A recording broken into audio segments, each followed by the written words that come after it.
So I just had to have some pizza the other day, and I thought, hey, why not make it on my BBQitALL ring in my Weber kettle? So yeah, I needed a lot of heat, so I started 4 fire paths, which is really 8 because it burns in both directions. About a half a load of charcoal in the chimney, and poured it in. It got really hot, really fast, and it burned for about 4 hours, which is perfect for pizza. Here's the ingredients that I used. Very simple, and I wanted to be sure that anybody could make this. So you stir in the yeast, add the sugar, let it sit for a little bit, 5 minutes maybe.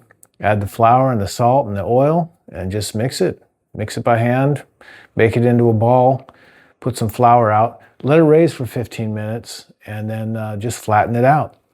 And I used a piece of foil, because I wanted people to make this without a pizza stone. Added my sauce, my cheese, and pepperoni to taste. I'd rather use smaller pepperoni next time. These are a little bit strange, but it was delicious.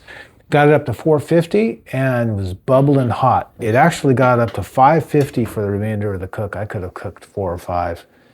Perfect crust and really delicious.